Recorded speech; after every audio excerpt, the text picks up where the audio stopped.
একসময় বিভিন্ন উৎসবে ব্যবহৃত হতো জলপাইগুড়ির ঐতিহ্যবাহী জলাশয় ফাটাপুকুর। স্থানীয় বাসিন্দারা পুজোও করতেন এই জলাশয়ে। আসত অসংখ্য পরিযায়ী পাখি।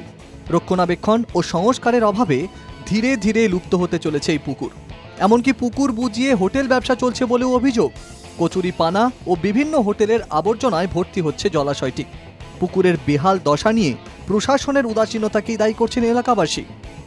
একদম কচুরিপানা দিয়ে পুকুরটা ভর্তি। ঠিক আছে, আমরা চাইছি যে এই পুকুরটা খুব তাড়াতাড়ি সংস্কার হোক।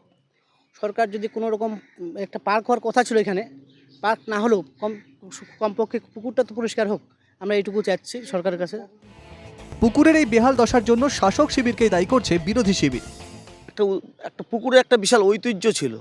দীর্ঘদিন ধরে এই পুকুরটা অব্যবস্থায় এবং কোনো যত্ন নেই, পুকুরটা কচুরিপানায় ভর্তি। প্রশাসনকে বারবার জানিয়ে বারবার এটা নিয়ে খবর হয়েছে, কিন্তু প্রশাসনের নজরে আসে না, প্রশাসন এটা নিয়ে কোনো উদ্যোগই নেয় না। এই পুকুরটা এখন মৃতপ্রায় পুকুরে পরিণত হয়ে গেছে, কচুরিপানা দিয়ে ভর্তি। এখানে আগে হাজার হাজার পাখি আসতো, বিভিন্ন পাখিরালয় ছিল।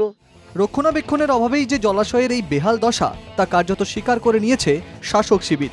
সমস্যা খতিয়ে দেখার আশ্বাস দিয়েছেন পানিকৌড়ির তৃণমূল অঞ্চল প্রধান পাপিয়া পাল। পুকুরটার অবস্থা সত্যিই খুব খারাপ।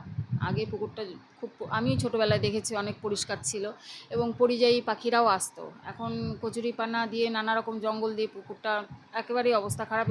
এবং পুকুরটা যাতে রক্ষণাবেক্ষণ করা যায় আর সুস্থ স্বাভাবিক পরিবেশ থাকে, তার জন্য আমি ঊর্ধ্বতন কর্তৃপক্ষকে জানাবো। এর আগে বারবার বলা হয়েছিল, এসডিএতে অবধি চিঠি দেওয়া হয়েছিল, ইসে করা হয়েছিল, তারপরে কোনো সংস্কার হয়নি।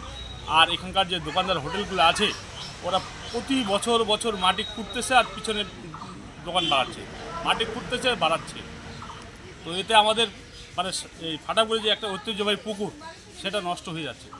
আর এখানে আগে প্রচুর মানে পরিযায়ী পাখিগুলো আসতো, সেগুলো এখন আপাতত আসা বন্ধ হয়ে গেছে।